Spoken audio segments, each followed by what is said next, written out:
Doesn't that smell just lovely? Come on, get in there. Get in there deep. Get your nose in there. Smell. Now take a deep breath.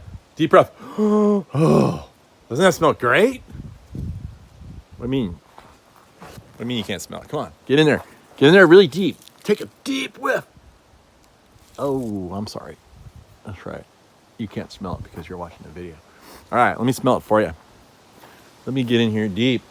Deep, deep, deep, deep, deep, deep. Woo! Ah. Woo!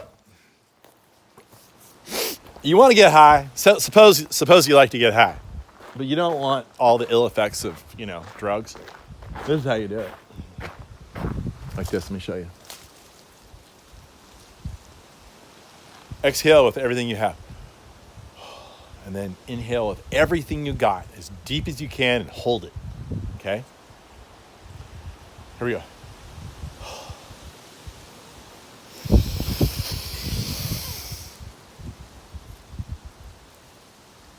Woo!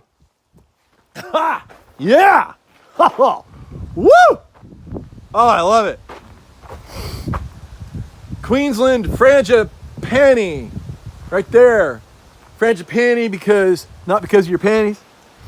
Because a frangipani is a plumeria, and the plumeria smells really, really good. Go to Hawaii, that's the one that they lay you with. Yeah. Just got to go to Hawaii to get laid. That's all you got to do. And they smell so good, the frangipani. And they're actually, the plumeria is not actually native to Hawaii, but, not much is that you see in the landscape. You got to go up in the mountains to see the native stuff. But it's all brought there from all over. Frangipani is native to Mexico. But this smells like it. It smells a lot like it. And so they call it the Queensland Frangipani because that's the region it's from, Queensland. It's Hymenosperum Flavum. I would suppose flavum means some derivative of flavor in not Italian, not in Spanish, not in Portuguese, but in Latin, the dead language that we use for our nomenclature of botanical specimens such as this. So I planted these some years ago. There were some other trees here, and I wanted to get them going before I sort of got rid of the big trees. I'd rather have my frangipanis here because, look, see those windows? Open those windows up, and these things are in bloom. Next thing you know, you're smelling frangipani. That's right. My wife and I, boom, what we want to smell is frangipani. And that's what we do. This one here was always struggling and really growing really slow. And it now finally has taken off, getting big. These things will get about 25, 30 feet tall here in California. Supposedly in the rainforests of Australia, they can get 60, 70 feet tall.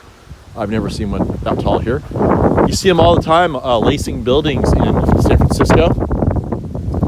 And it's a really popular tree there. I see it in Southern California fairly often. Here we are at the ranch right here. Someday you'll be able to get on my website and line up a rental here and smell the frangipani yourself, pick the oranges, and do all the fun things you can do here, but including bocce ball. And so frangipani looks like he's getting a little crooked. That's all right.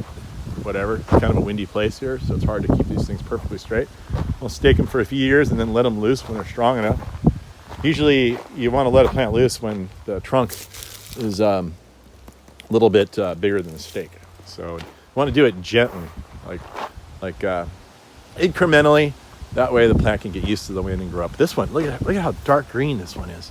So that's normal coloration of the plant, really dark green and punctuated by this amazing yellow, as you see here. And it blooms heavily in spring, a little bit off and on all year. It's evergreen, and it's a wonderful tree.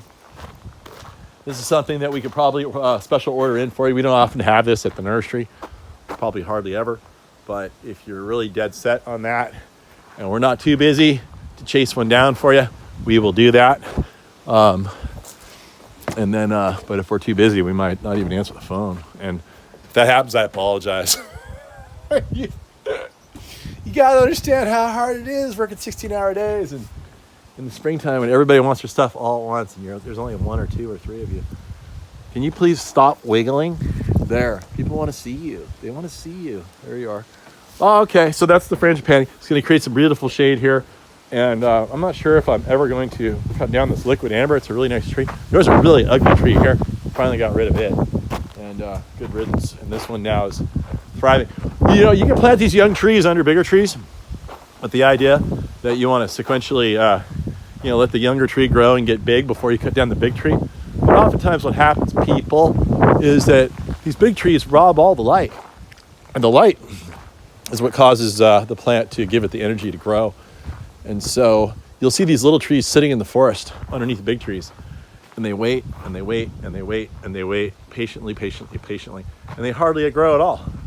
And the very moment that all of a sudden big mama tree who's robbing all the light falls over and crashes and burns, then the little guys, they just shoot like rockets. That's what's happening here. We got rid of this tree here. It's robbing all the light.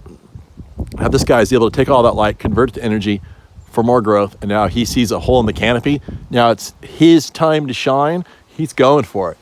He's like, hey, I'm not looking back. This is my big moment. I've been waiting for this forever. I see an opportunity. Oh, I can smell it. It smells so good. Woo! Woo! Yeah, and it's at the big moment. Now it's going to just explode, right? And you can see over here, the 2 other trees, they're planted the same size. Same size, right? Well, what's the difference? Well, you got the big liquid amber above him. He's robbing all the light. This guy has a little bit of a hole to grow into. But I bet you anything, if I took this tree down, these things would just blow out and explode like the other one. It's really hard to do, though, because it's a really nice tree and it shades the house. That's pretty much it. I planted a guava tree right here. Just noticed my first guava. Look, guava's a beautiful plant. Where'd the guava go? There it is. Look, a guava. Yeah. This is called, Guayahava. I can't remember. I gotta look at the botanical name. But anyway, back to work. Trying to work on this landscape, get it done so that someday I actually can rent this place out for a little vacation stays for all the fine people of California and elsewhere. The Napa Valley is on the other side of that hill, right there. It's a 45-minute drive. No, not even that. Maybe 35-minute drive through the most beautiful mountains next to the lake, next to the river. Places to swim along the way. Anyway, someday you're going to want to come stay here. Right now, I need to go in and get a set of keys for the crane.